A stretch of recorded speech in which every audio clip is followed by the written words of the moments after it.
រាបសួរពុកម៉ែបងប្អូនទាំងអស់គ្នាថ្ងៃនេះជួបគ្នាជាថ្មីជាមួយនឹងខ្ញុំនៅវីដេអូថ្មីបន្តទៀត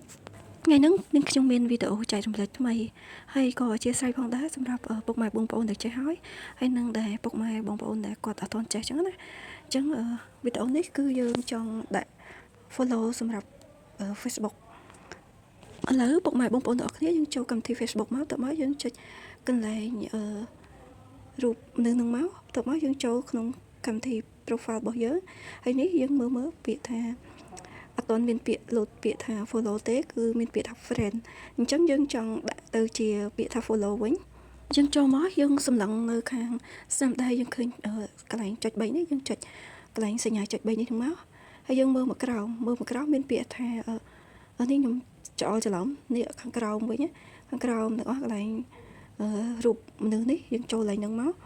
យើងចុចកន្លែងសញ្ញាមានរូបមនុស្សនឹងមកចូលមកយើងឃើញ load បែបនេះអញ្ចឹងយើងអត់មានអីពិបាកយើងចុចតាមសញ្ញា load ពណ៌ខៀវហ្នឹងមកចុចមកដល់មកយើងនិចបន្ត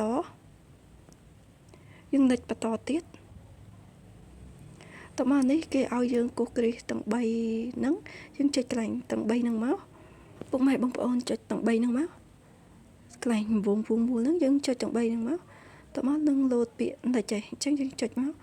ហើយតមកយើងចូលនេះកន្លែងដាន់ហ្នឹងចុចតមកឲ្យតែឃើញ QQ យើងចុចតមក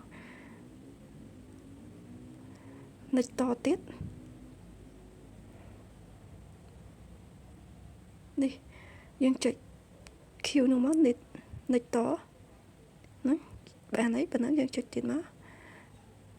ចុចបន្តទៀតមកបងប្អូនតមកយើងថយក្រោយវិញតែប៉ុណ្្នឹងឯងយើងថយក្រោយវិញយើងខលក្រោយទៅមើលកន្លែងពាក្យថា follow តើមាន load ពាក្យថា follow អត់ចឹង